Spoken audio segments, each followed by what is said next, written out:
Good afternoon and welcome to our webinar, Beyond Excel. I'm Stacy Dreher, Marketing Director for James Moore & Company, and I'll be your host. Our presenters today are Marie Hibbert, Director of Business Intelligence and Data Analytics, and John Van Duzer, Partner with James Moore & Company. So Marie has more than 20 years of experience in the accounting profession with an emphasis on business intelligence, data analytics, and technology.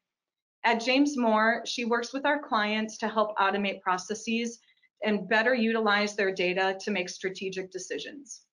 John is a CPA and business advisor and a partner with our firm, and he helps a variety of clients achieve their long-term goals, minimize their tax burden, and maximize the value of their businesses.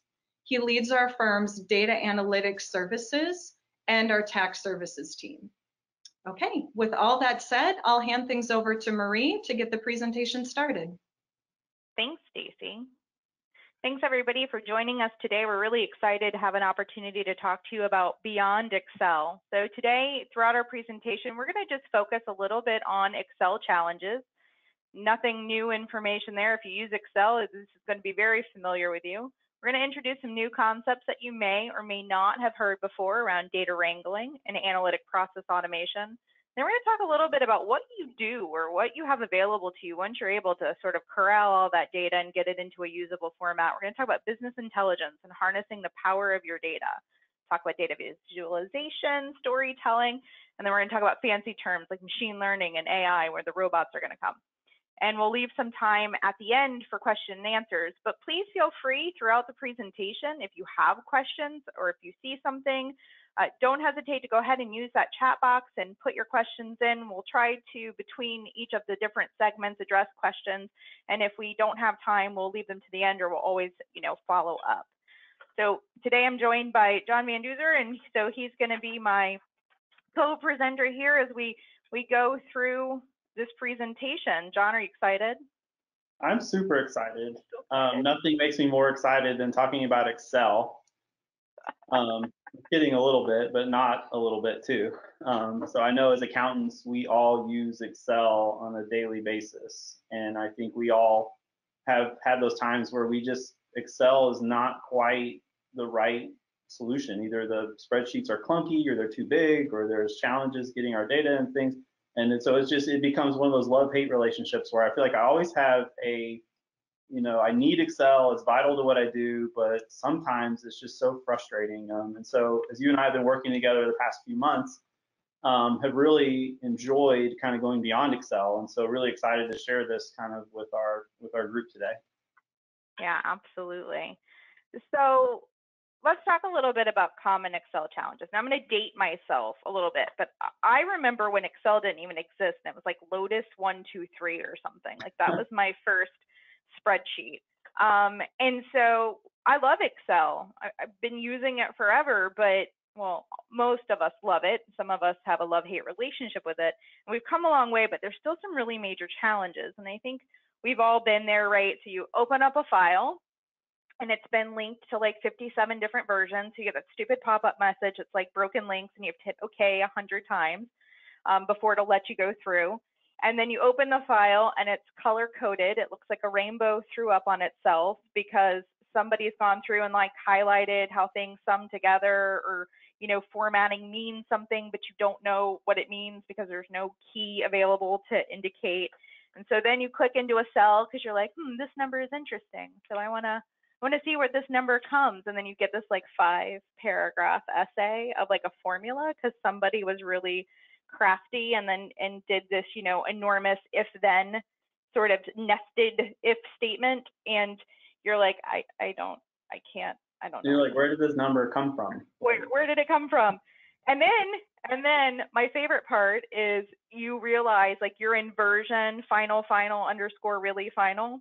And you realize that the version that you're in is not the final version, and you've just spent 45 minutes updating, like not the last version of the file, and so you have to start over again. That's always a good time.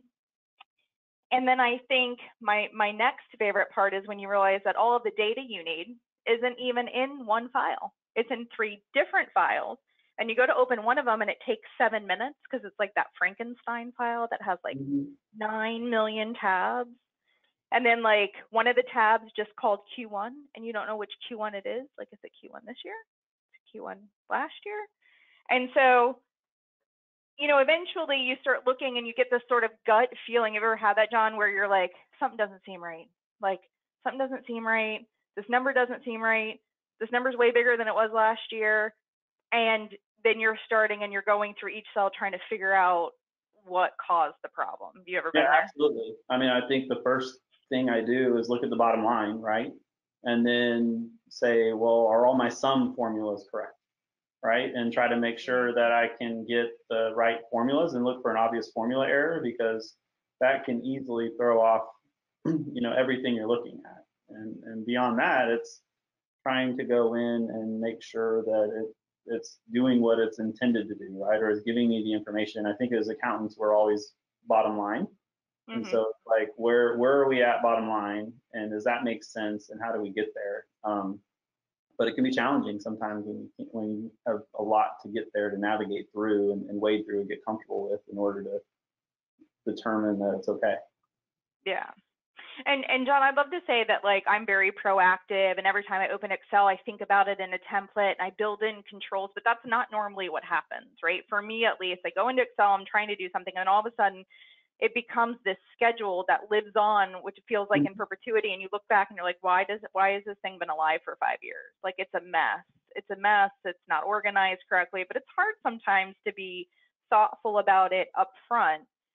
Right? Because you're trying to do it, you're trying to hit a deadline, you're trying to get a report out, or, you know, your leadership has asked questions, you're trying to send that over, but then all of a sudden it becomes this living document that never goes away. Right. And your analysis evolves over time, right? You may start solving for one thing and then you keep that, and then you add something else, and then you add something else, and then you add a tab, and then you add another tab as you bring in more information, and then all of a sudden you have that big hairy spreadsheet that you've built over the last 5 years that becomes very complex. Yeah, absolutely. So, as John and I were building this presentation, he sent me over this website, and I have to be honest, y'all, it was slightly terrifying. Like, I almost like immediately wanted to go back into like my 5 most recent spreadsheets and check for errors. It's right. Excel is super powerful, but we're human and we get tired and we make mistakes, and it's hard to have all the right controls and validations in place. And it's really simple to copy and paste or transpose a number, especially if you're like hard keying something.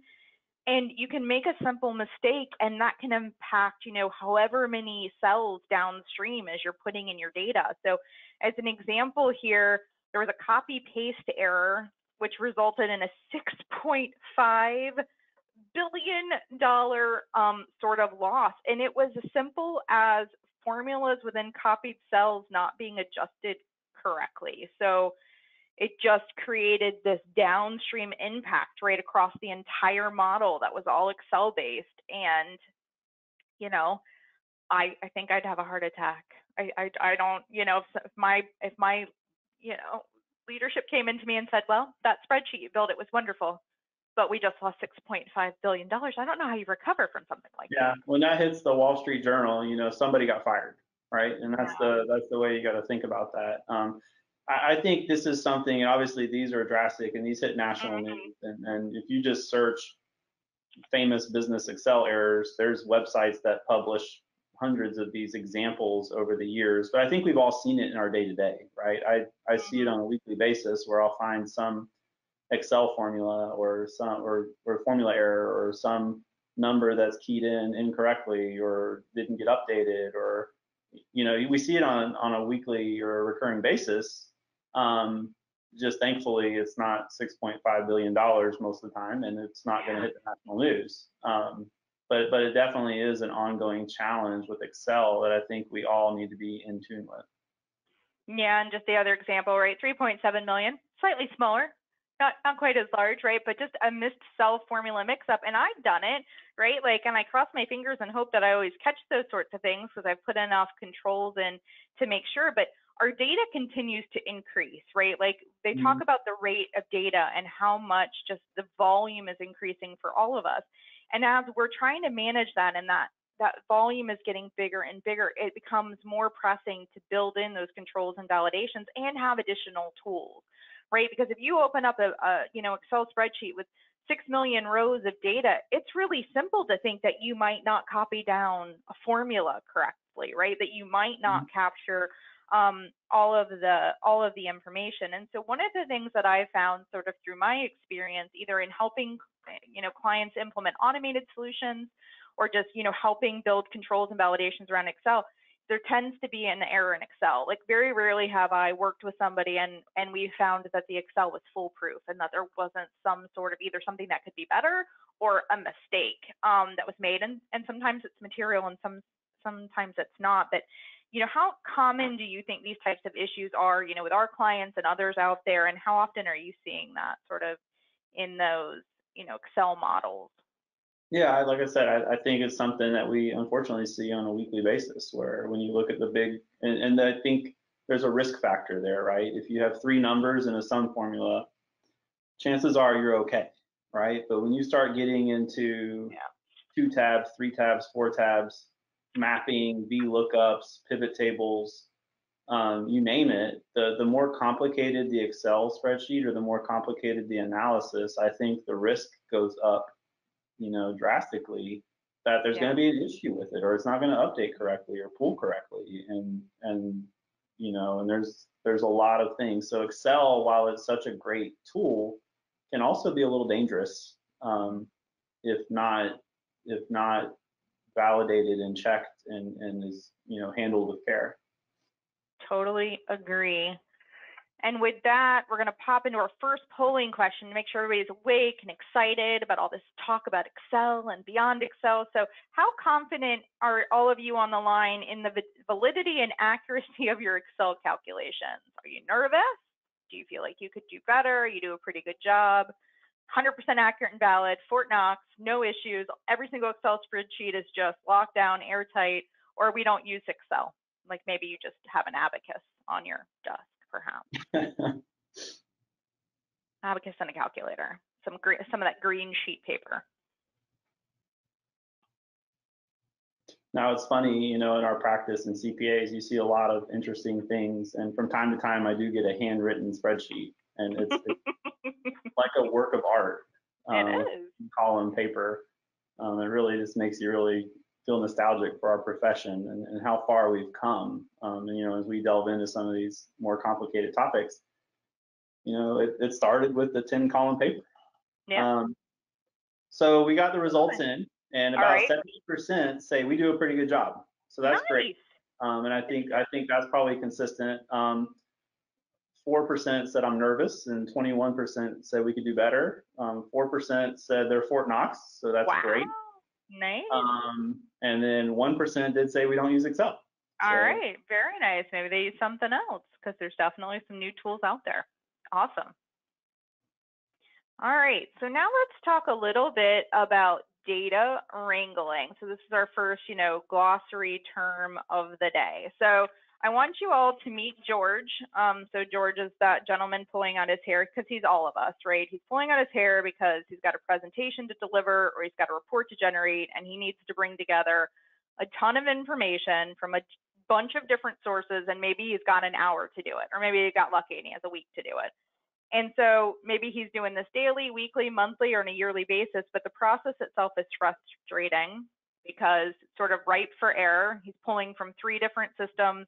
Everything's coming out in a different format. He's trying to merge that data together because ultimately, right, he wants to do something with that data.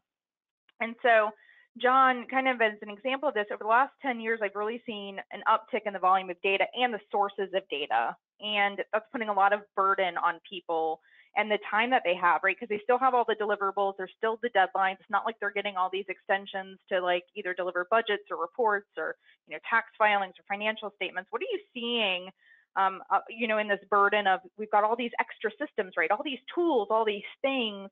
Are you seeing challenges out there with trying to bring it all together and making sense of just the volume of information? Yeah, absolutely. I mean, I can take a look at our firm, and we've made a lot of inroads in this area, but there's been some really simple business questions that I've asked that have elicited analysis that is really accurate and true to the picture you have on the screen. right? So it's 3 different systems pulling in 10 different spreadsheets and trying to link common keys. And a client number in one system may be a 6-digit code, and a client number in another system may be a 6-digit code .1. And so there's a lot of mapping and changes to mapping. We've worked with clients that needed our help just pulling information out of 1 or 2 systems, mapping it and importing it into a different system. And they didn't have the bandwidth or the capacity to take that on in a recurring basis because of just the sheer amount of work that it takes to pull all that information together.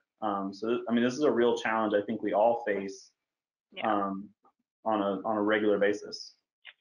I'm sure we'd all like to live in Utopia, right? Where like everything is housed in one place in a structured table that all comes out in exactly the same format. But that's not the case, because in many organizations, you maybe you have an ERP system or you have a financial system, but then you kind of have these, it becomes like Frankenstein, right? All these bolted on systems because invoicing or customer management, and they're all trying to talk together and they don't talk to each other perfectly. To your point, right, a lot of that's in the initial setup. Did you set up your fields so that they match, that they're the same information? And oftentimes it's different, teams setting up different products, and it's, it's not perfect for sure. Yeah. And even with that, there are integrations, and so you can get IT to script certain interactions with the data sources or push or pull data.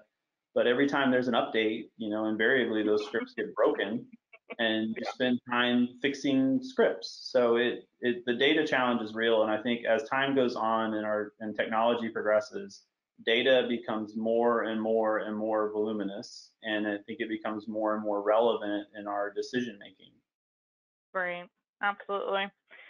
So kind of coming back to data wrangling, so this is the first step that George has to do. And simply put, Wikipedia says data wrangling is referred to as data munging. I think that's how you pronounce it. I'm not really sure. And it's basically just transforming and mapping raw data with the intent of making it more usable for some downstream purpose. Maybe it's a report, maybe you're handing it off, right? Maybe it's analytics. And I always get this vision in my head the first time I heard this term of like a cowboy with a lasso, and like you have those big huge Sesame Street letters like running away from him, and he's trying to like capture them. But think about how many times you're honestly trying to pull. I do this on a daily basis, not necessarily even for clients, just internally trying to pull together information from different sources. It comes in different formats. It's very rarely ever just like out of the box ready to use.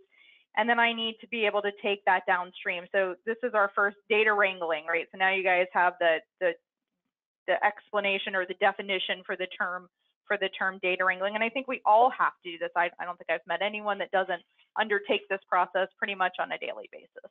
Well, and Marie, talk about transforming, because I think this is really key, and this becomes a big challenge. What does it mean when you transform data?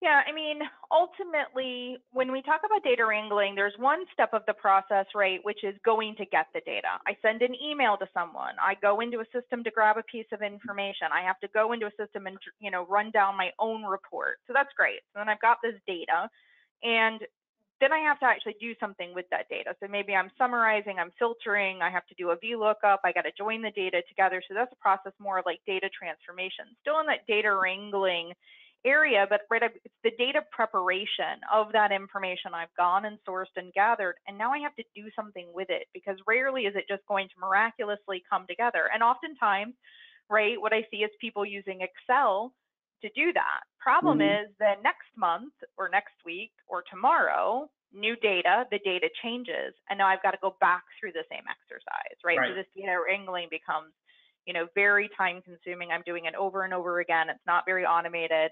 And then I get that phone call that says, I'm sorry, we made a change. And it's just like that, oh, now I got to do it again, right? Yeah.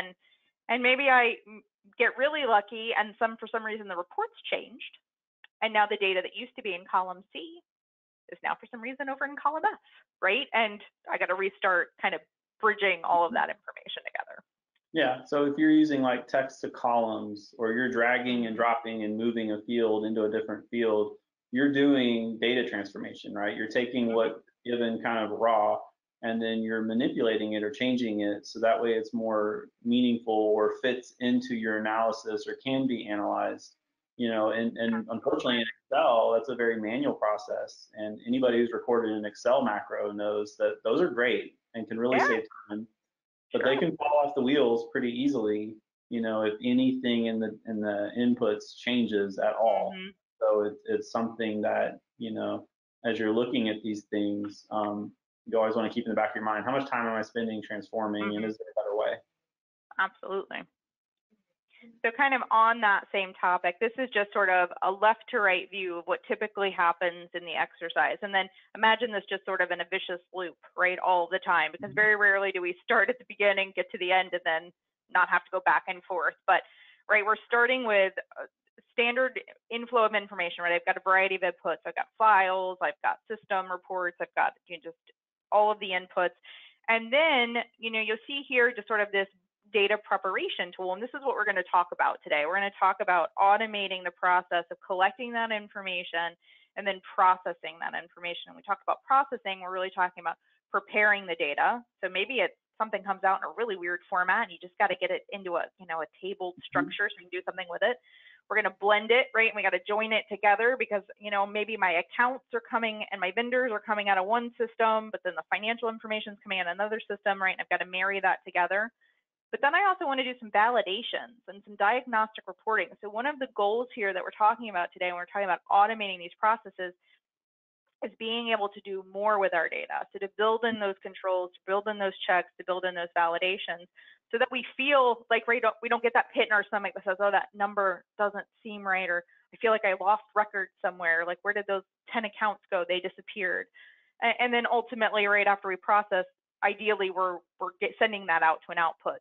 Got a report, got a set of financials, we've got a presentation.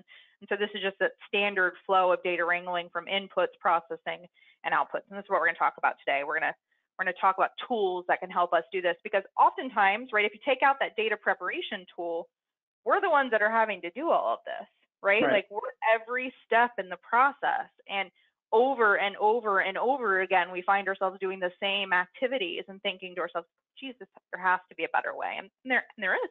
So any questions? Any questions, John, on before we move on to kind of the next area? Let me see. You keep talking and I'll interrupt with some questions here. Well, so one of the things that we're going to talk about, right, in that area of data prep, data blending, we're the ones that are having to do those steps, right? So we summarize, we try to do something with all of this work that we've done, and what we're looking for is a way to automate the collection of information, the formatting and the processing of the data, and then ultimately write the eventual output of that information.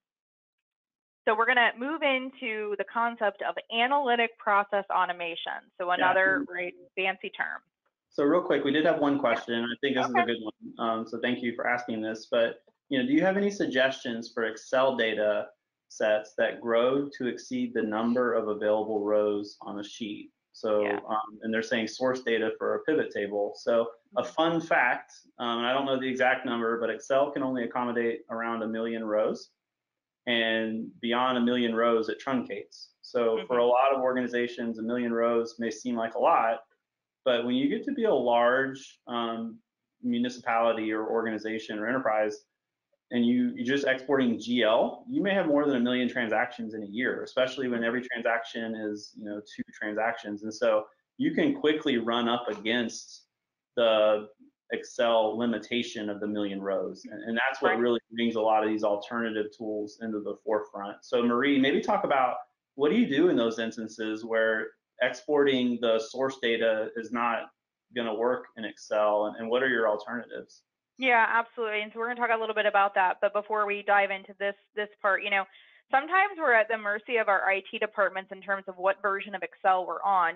Coming from my background, sometimes you're on a few versions behind, and that can really have an impact in the volume of data that you're able to process, because each Excel version, I think, as it's advanced, sort of is growing in terms of the amount of volume of data that it can churn through. But here's the other challenge, right? Processing speed. So maybe your Excel can handle more than 1 million rows depending on what version you're on, but it takes your file 10 minutes to open because, right, your computer is trying to churn and open and do all of those things. So Microsoft's solution to that is in the Power Pivot and Power Query suite of tools, where you're able to sort of ingest a data set and then sort of filter down. So then you can use Excel, in a different way, where you're not using Excel as the front end to process all of that. We're going to talk about a tool today called Alteryx, which is similar, right? Has the ability to ingest millions and millions of rows of data, and the way that does it, and it's in an in-memory way.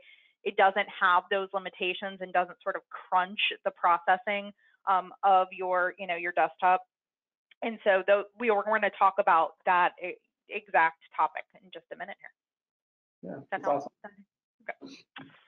All right, so analytic process automation. So what is analytic process automation? This is where R2D2 comes to your office and does all of your work for you. No, that's not what it is. It's really about, or 3CPO, whichever one you want. It's really about the process of automating the collection, preparation, fancy terms like data science and machine learning, processing all of that automation, processing all of that data, and then producing outputs.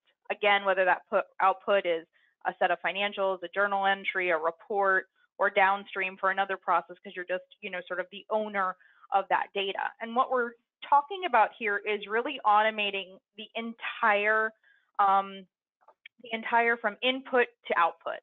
And so think of analytic process automation as like this fancy wrapper around all of the data and what you're doing with it, right? The input, the processing, and the output, it is what kind of wraps around and makes that entire process more streamlined, can handle, significantly larger volumes of data, and make that process of producing those outputs repeatable, so that you're not having to, manually touch it every single time that you're so in some processes or some softwares will call this like a workflow, right? Mm-hmm. Where you actually are automatically pulling data, manipulating it, going through that whole transformation and process, and then spitting out the outputs on the other end. And they'll call that a workflow as a term.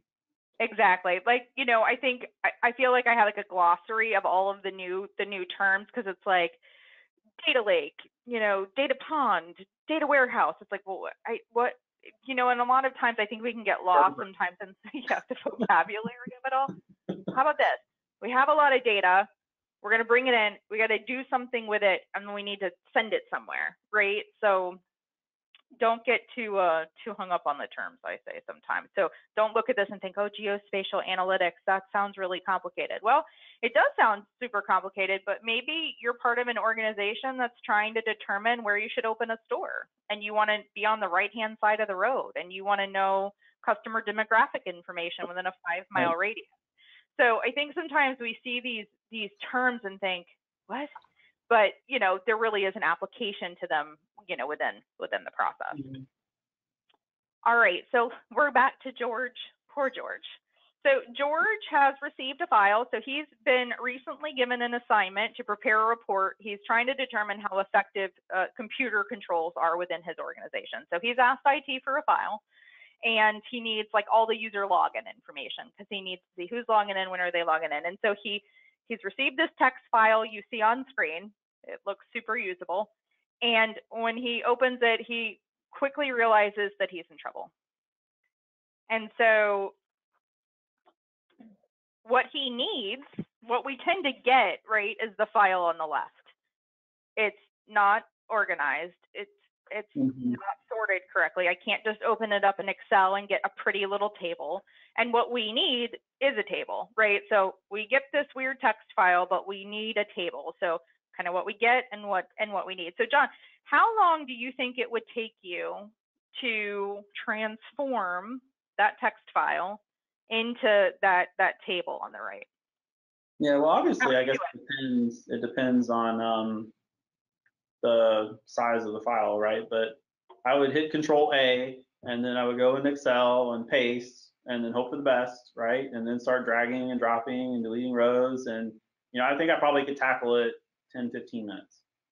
Okay, what if there were 100,000 rows of data? Oh, that would be bad.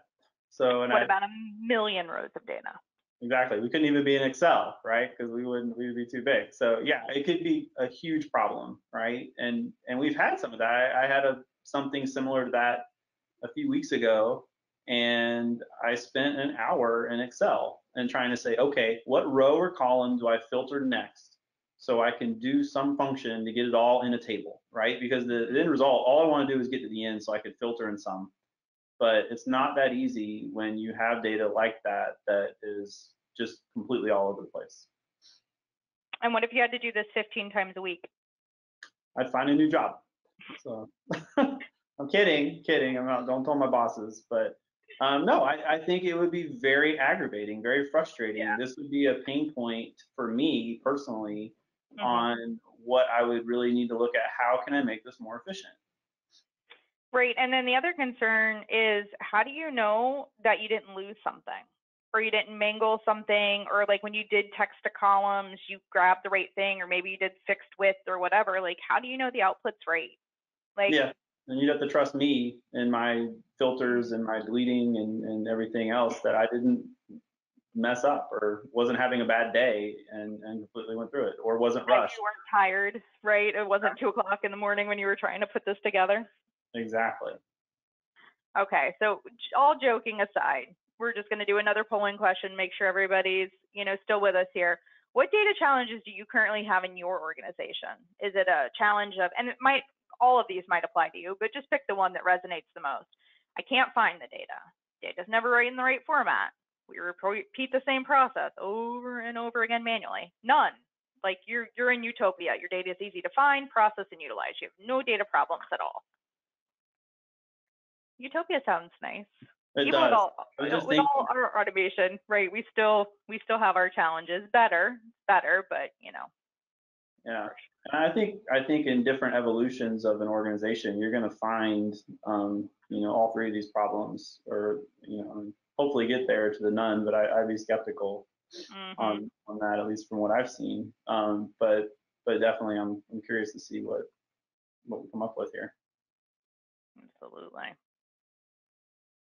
It was amazing to me how challenging it was sometimes just to find the right data, right? To go and be like, do you have, it's like, who's my mother? Where's my mother? Are you my mother? Do you have my data? do you have my information? Because sometimes, right, like, let's be honest, there's turnover in an organization, or the person that used to be responsible for pulling the reports isn't doing that anymore. They've changed job functions, and it's like, well, where did my data go? So yeah. I think, that it seems like, well, of course you should be able to find your data, but sometimes it's more challenging than, I think we'd like to admit. Yeah, true story. I mean, I was helping a client with a monthly close, and in inventory, they had 2 different staff persons in 6 months. And on the last month that we did it, there was no person because the person had left, and there was no person to take over the inventory process. So we had to scramble on a very tight deadline in order to get the information, put in a good form. So it happens pretty frequently. So what we're coming from the poll results is 50% say we repeat the same process over and over again. That's a very common. I think that's where I hear you. Getting that efficiency in place is life changing. 8% say I can't find the data.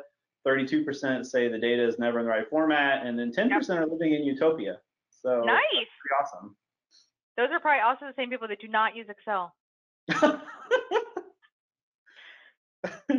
but that's awesome. And just to your point, John, sort of talking about, somebody leaves an organization. Think about, I don't know how many times I've walked into, somebody else's shoes, open up a model, and I can't follow it. Yeah. Right? Like, I don't know where they sourced the data from. I don't know how they came up with the calculations. I don't know how they're bringing it all together. And it takes, so long to unwind it. And then I find myself either rebuilding it, right? Or you're trying to understand, and that can be super challenging. So let's talk about an example. What could this look like if we were to leverage analytic process automation? Now, in this example, we're going back to George, and we're going to help him create a workflow, John, to your point, that's going to pull in that text file. It's going to reformat it, and it's going to allow him to put it in a table format so he can do something with it. Now, here we use Alteryx, but there are other tools, right? Alteryx is not the only tool. There are a variety of tools out there that will do similar type things. This is the tool that we choose because we like it, or I like it.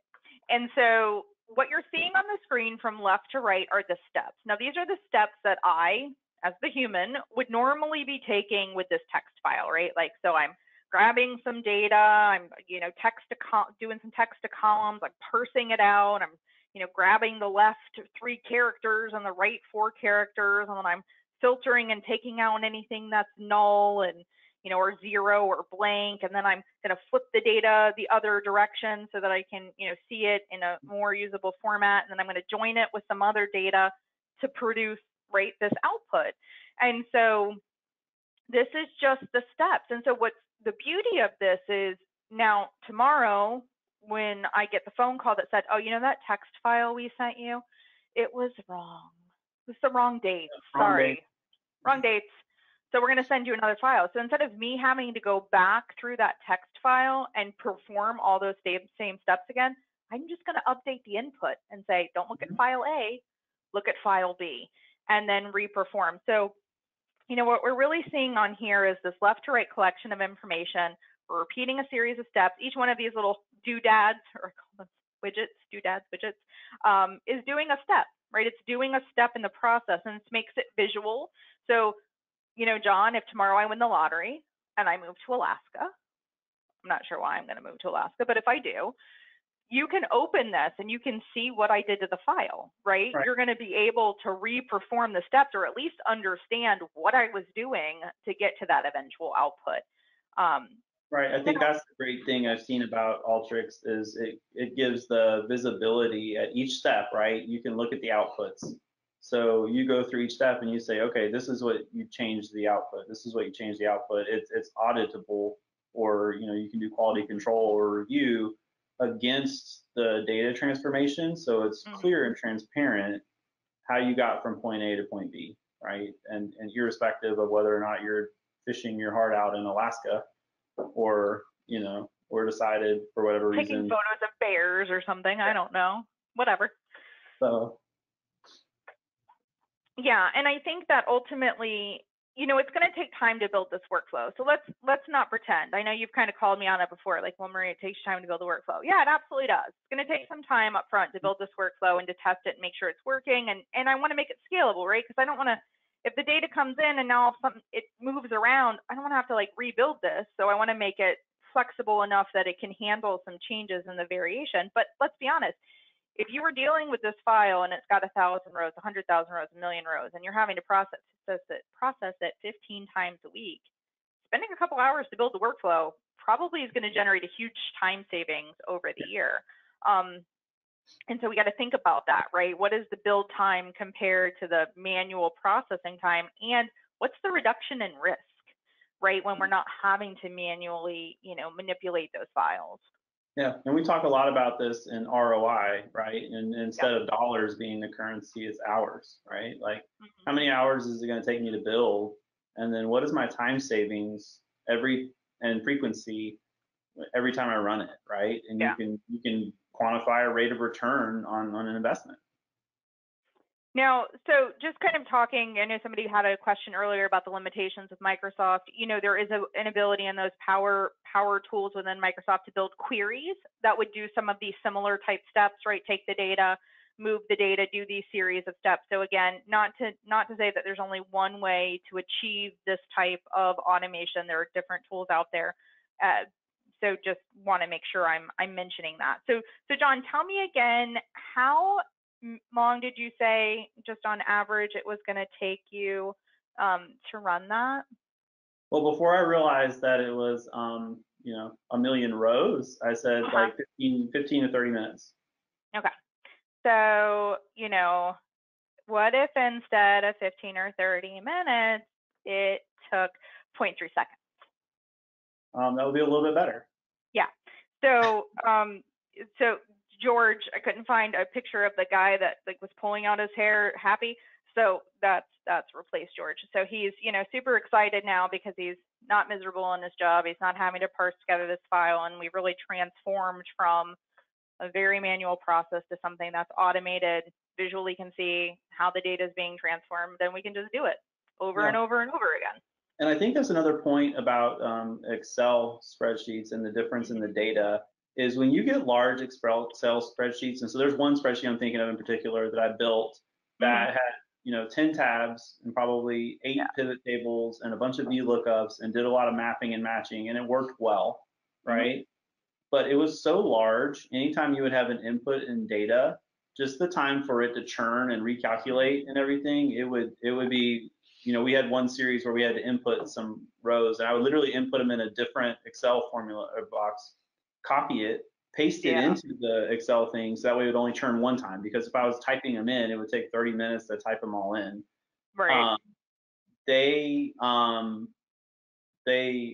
When you have a software like this, they compress all the data and it makes it very, very fast. And so we got one question in real quick that said, is this a specific software you're showing? Yeah.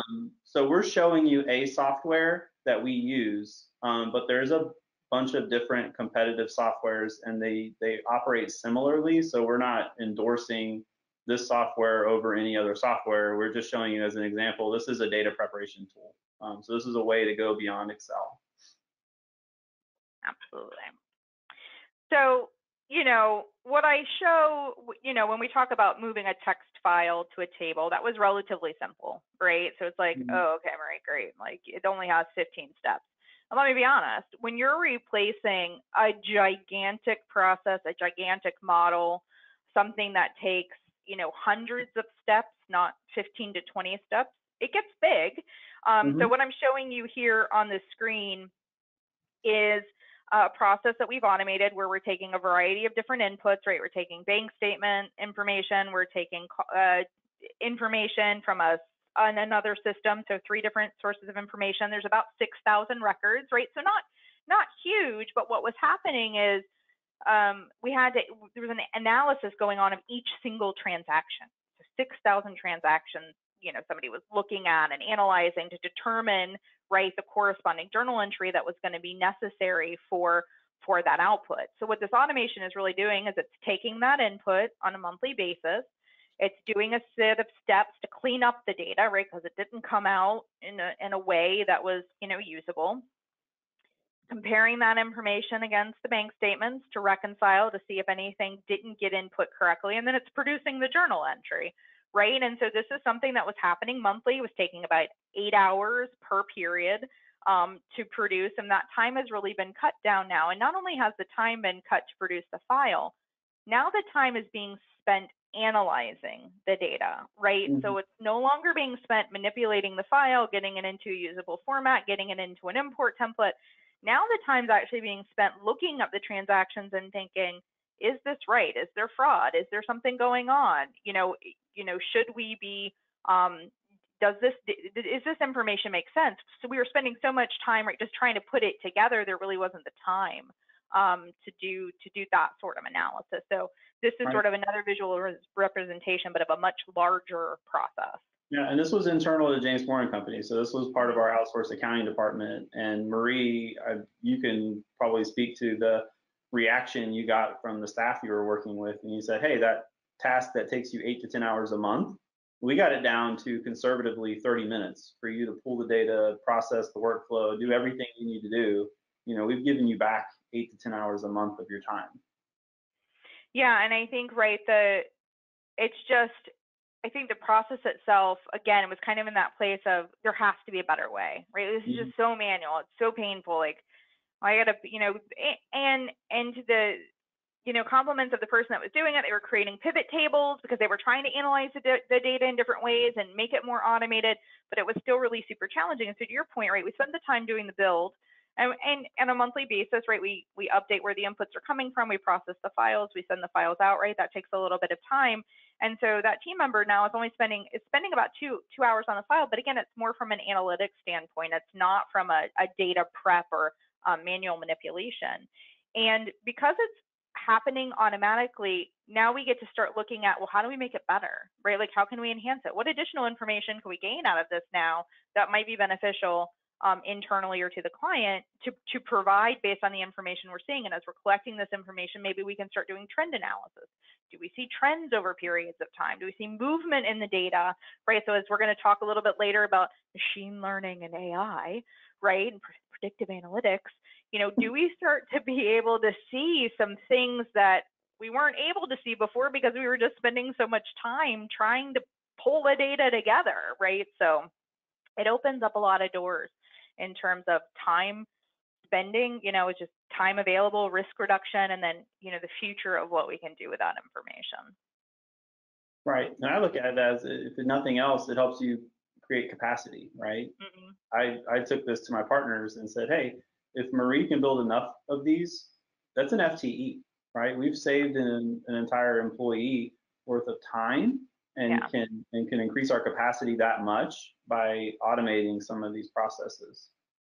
Yeah, and just like it's important in an Excel model to put controls and validations, the same thing applies to here, right? So John, again, I'm moving to Alaska. You need to be able to come into this and see what in the world I'm doing, right? Like maybe you're not going to be the one that's adjusting this if something changes, right? But from an auditability standpoint, there is, you know, an importance of in the creation of this, whether you're using a tool like Alteryx or you're using like Power Query, Power Pivot tools, that you're putting the right level of documentation around it so that somebody else can step into it and that you can audit it, you know, on a go forward.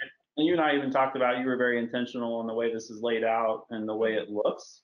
And that's by design. It doesn't automatically come like that because you want it to be consistent across all of the automations. So that way you can build somewhat of a style or a template, standard or a template around how do you go about doing these analyses to make it more efficient. Absolutely.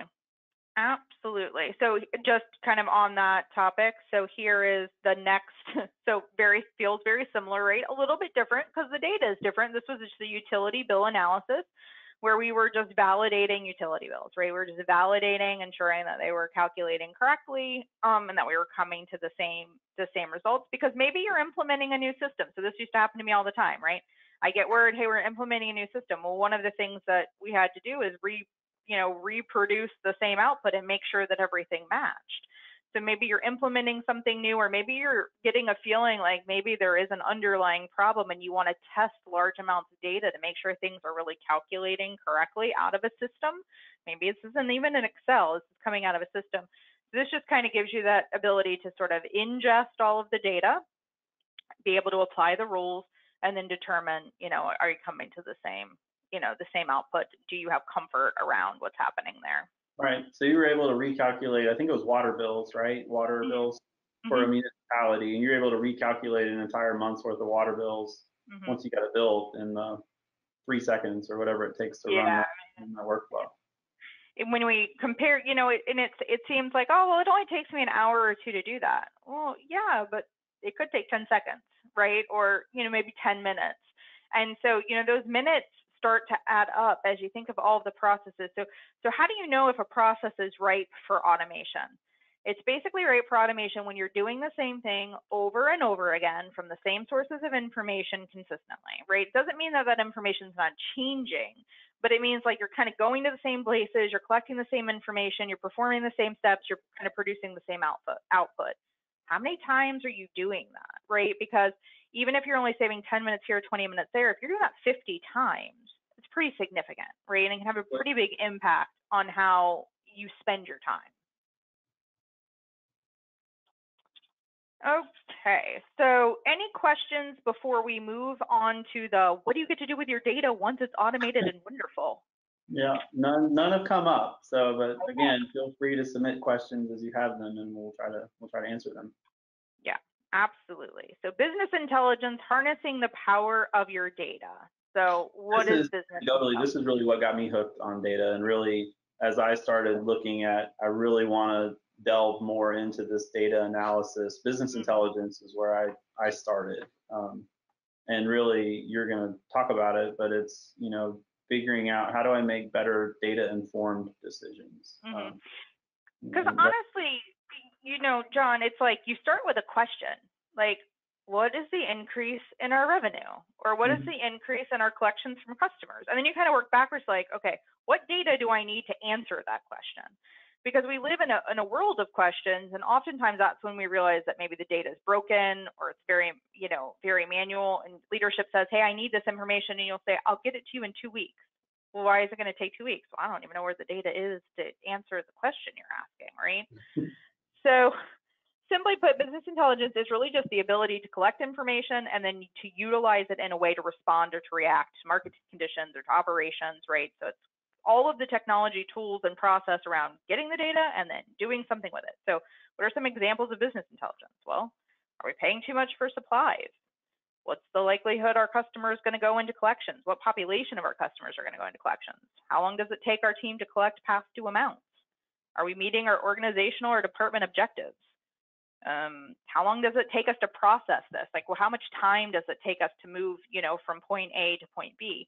So, every one of us we're posed questions on a daily basis. And that's really just what business intelligence is. It's the ability to get the data you need to answer the question to make decisions.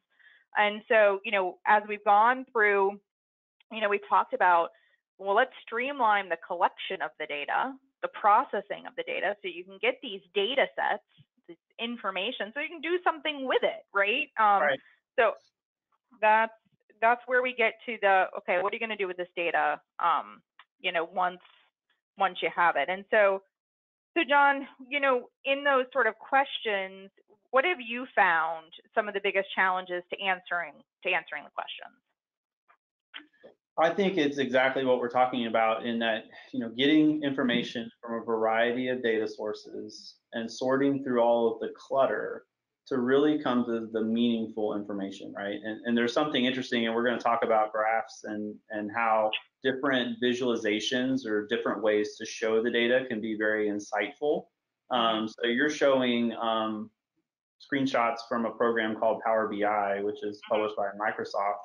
But what it basically does is takes data in and allows you to do filters, and then you can click through on the screen various boxes, and it'll automatically filter based on that box, right? So you can create really good filters, and then it lets you recognize patterns, right? That's the beauty of kind of this is, as you go through here, you may uncover insights that you had no idea just by having a good visualization that you can start to climb through and really dig into and understand, cause and effect. And so that's the really powerful thing. There's tons of use cases out there on where, people have identified patterns on very significant things through just combing through data and a visualization. Right. Yeah, and I think that there are so many visualizations out there now, we can get sort of lost in the land of like, which one do I choose? And I think the first thing is really understanding, there's 3 questions to ask yourself, right? Number 1, well, first overall, what are you trying to communicate, right? What's your ask coming out of this? Are you asking for increased budget? Are you asking for an additional headcount? Are you trying to show improvement, right? So really understanding why you're putting the visualization to get, is the first overall step. And then it's, who are you communicating to? Are you communicating to a peer? Are you communicating to leadership? Are you communicating to somebody outside of your organization? And again, what are you trying to communicate here? Can you boil it down to one sentence, right? Does the visualization help you tell your story in one sentence? Because you can get lost. And so, how is this data going to help you, tell the story? And I'm reading this good book. It's a Cole Knaflick, and she says, you should be able to boil it down into the so what. Oh, it's a pretty picture. So what? So, based on this, perhaps I'm showing that we have increased sales in North America, so I need more sales reps. Or perhaps I'm showing, so the so what, keeping the so what in mind as you're creating. I think it's significant. You said, storytelling, right? Your data should tell a story. And if you've really put together a compelling analysis, you should be able to draw inferences, and it really should just tell you a story, right? And good data is laid out. And this is something I found where I've gotten an analysis and I'm like, what are you trying to tell me? Like, there's a couple graphs on here, there's a table, and I don't understand how they're linked together or what it means. I really need you to tell me the story, give the color, give the context. help me understand why this matters and what decisions I should make from it. Yeah, do you see that a lot, John, that you get sort of like, people are like, look at here's my graph, and it's like, and what do you want me to do with that information? Exactly, great. Like, what? Yeah, thank you. Thank you for the pretty picture. Now what? Okay, so on to our final polling question, and this is just around what tools do you currently use within your organization to create visualizations?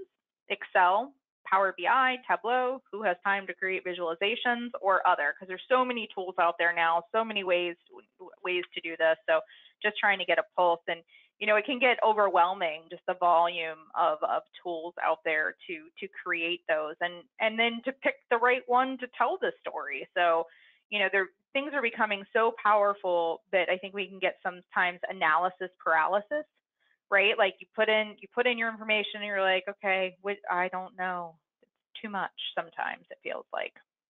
Yeah, there's a saying I heard that, you know, done is better than perfect. Sometimes you can get in the analysis paralysis trying to make that exact right decision and do nothing, right? Which is, inaction can be the worst decision that you can make. Okay, so Excel is overwhelming the most, and it's 63% use Excel. So the charts and the everything Excel work great. 5% do use Power BI, 3% Tableau. Awesome. 24% say who have time to create. I feel you. Yep. And then 5% use other. Yep. Okay. Awesome. Yeah, Excel is, again, super powerful. So let's talk a little bit about choosing the right visualization. So here's the thing. Choosing the right visualization can be the difference of getting what you ask for in a very quick manner, or somebody asking a whole lot of questions that you didn't anticipate, right? So there are so many different visualizations, and really there's just a few. So what you're seeing on screen right now, it's the same data. It's the same information for each of these visualizations.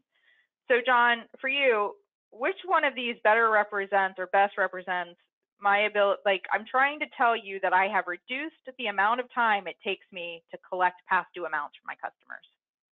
Well, I would think pie charts probably knock that one out first, right? And pie charts are very deceptive because who can tell the difference between 26% and 37%? So I'd say pie chart, no. The bottom left, I'm not even sure what that is. Yeah. So I would think maybe the top right. I don't know. Is that the right answer? Am I right on the top left or the top right?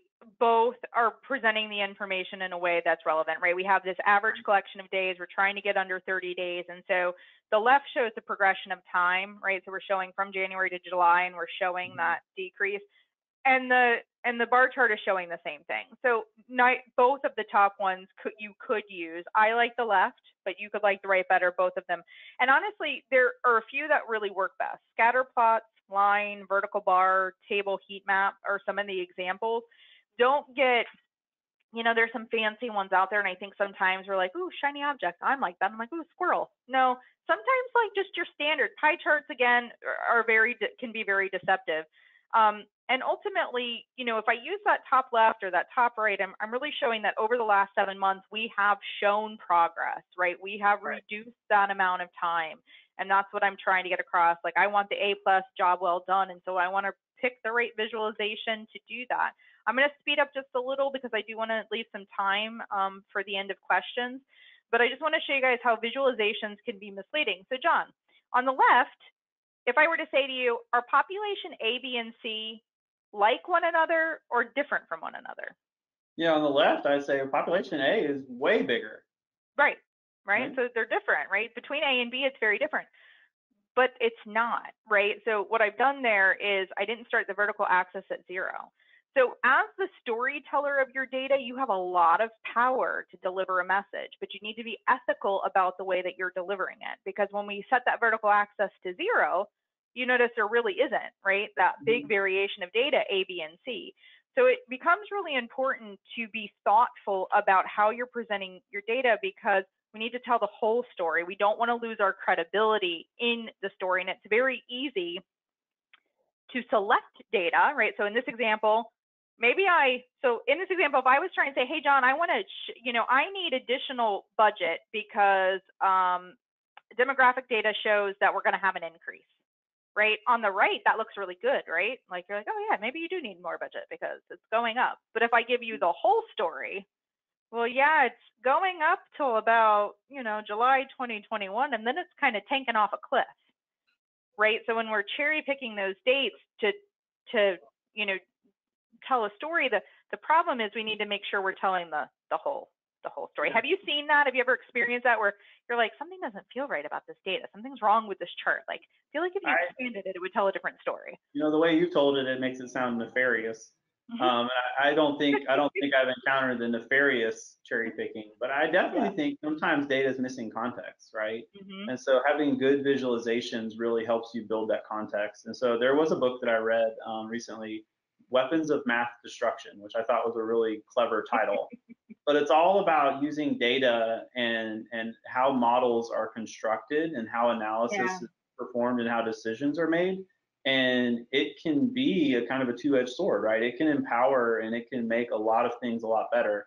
But on the flip side, it can also lead to unintended consequences by not really thinking through kind of how complex some of these decisions actually are. And not everything can be boiled down to an algorithm or a single chart or anything like that. There's a difference between data-informed decisions and data-driven decisions, right? Like, you want your decisions to be data informed, meaning that they're based on facts and they're sound with judgment that you already have applied as well. It's not driven on just, okay, if then, right? If this graph goes up, we need to hire another person, you know.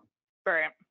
Well, and I think the old adage, like garbage in, garbage out, right? So we talked a little bit at the beginning about data wrangling and process automation.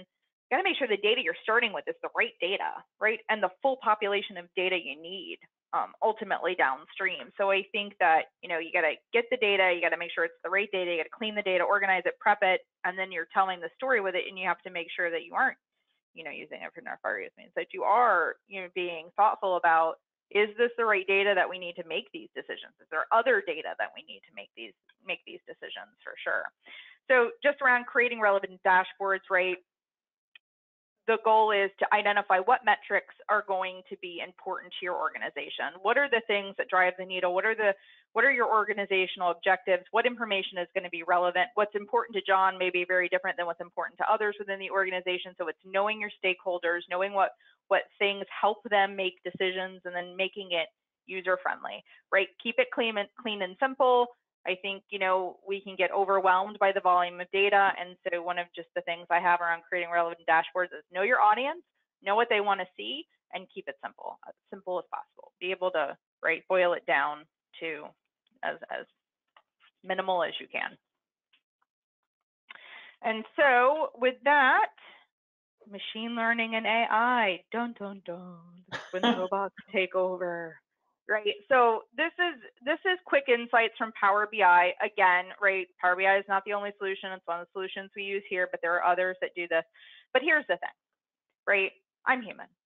I wish I had all the time in the world to analyze all the information and develop all the like correlations and be like, when it rains in September, it means that we need, you know, I read a study about Walmart, like we need Pop-Tarts and Gatorade, right? We need more of that because we're going to sell more of that. Like, but I can't, right? I don't have the capacity to be able to do that. And so we introduce things like machine learning and AI because computers can process super significant, large amounts of data and draw out those insights that we don't have the capacity to do. Now, I think a lot of times what I see is with leadership is they know it in their gut, right? Because they have that, they've got the supercomputer going and they know it, but they don't know how to prove that it's right? And so sometimes we can do that through data analytics and say, well, here's the information that is actually supporting your decision, right? Like it does make sense, and here's why.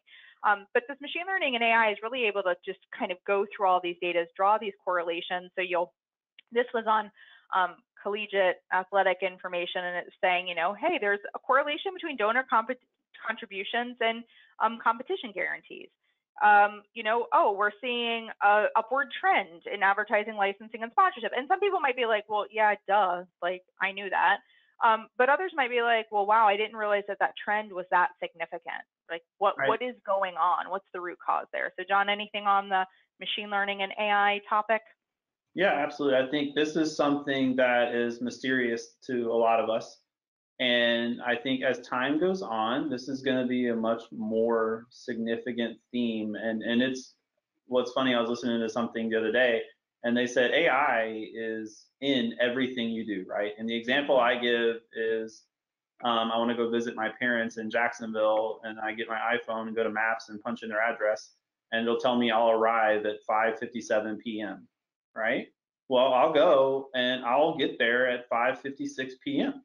Like, it is crazy accurate, you know, for over an hour drive, how long it would take me there. That's AI, right? They've gone through and tabulated the percentage chance of me hitting a stoplight between my house and Jacksonville. That's something where we interface with it on a daily basis.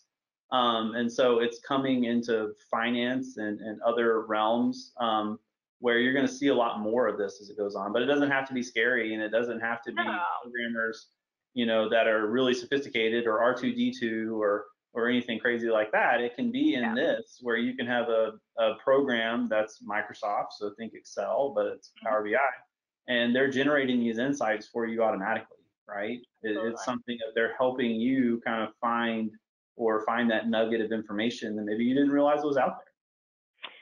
Yeah, it's kind of like I associate it with, you're trying to find the pearls of wisdom without being the irritated clam with the sand. I don't think my analogy works very well, right? But like, you really are. You're trying to pull out those little pearls of wisdom that you just are like, oh wow, like I didn't realize that. Like, oh, we do need to increase our budget. We do need to buy that piece of machinery. We do need to do these things, right? It's those sorts of little pieces of information that, you know, we don't have the time to try to piece it all together ourselves sometimes.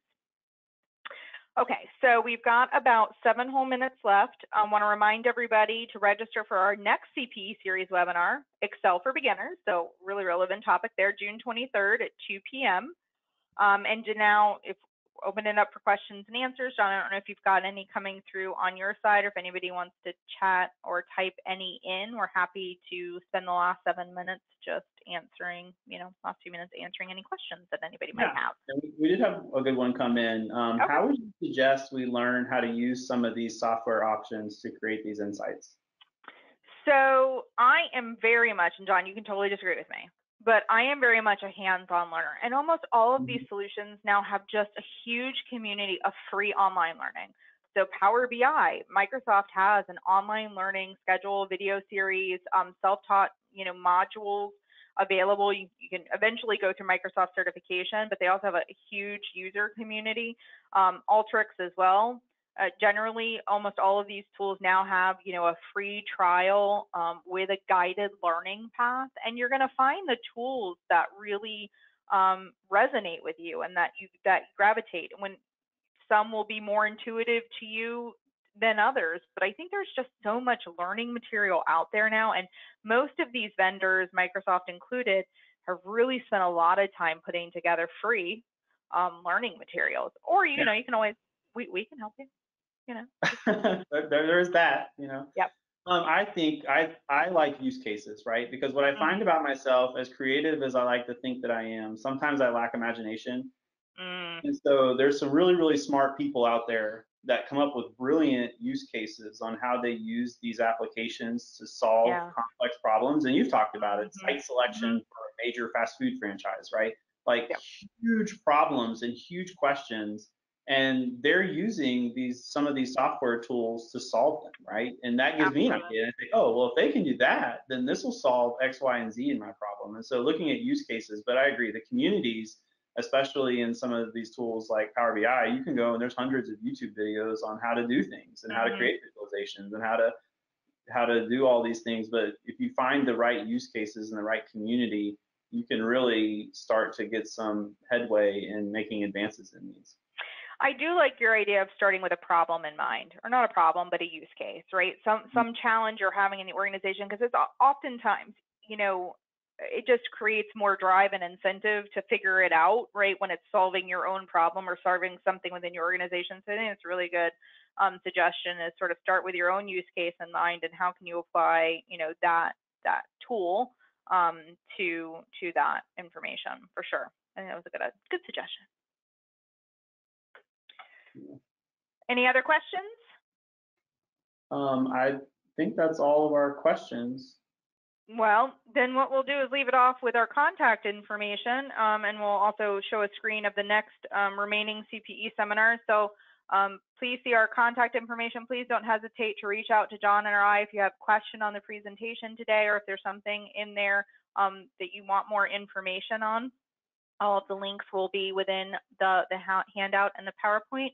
And Stacy, I think I'm turning it over to you to go over the rest of the CPE in our series. Sure. So thanks so much, John and Marie, for the information that you covered today. It was very useful, and I hope for all of you, all of our listeners who use Excel regularly, I hope we've piqued your interest on data analysis tools beyond Excel. So we do have a few more sessions remaining in our government CPE series. Like Marie said, we have a beginning Excel series next Wednesday, same time from 2 to 3 p.m. And then we're taking a break over the 4th of July holiday. And our final session is a single audit and ARPA update on July 14th. So don't forget to register for those events. And again, look for the email tomorrow with copies of the slides and a link to the evaluation. So thanks so much, everyone, for joining us today. I hope you have a great day, and we look forward to seeing you next week. Bye. Bye-bye.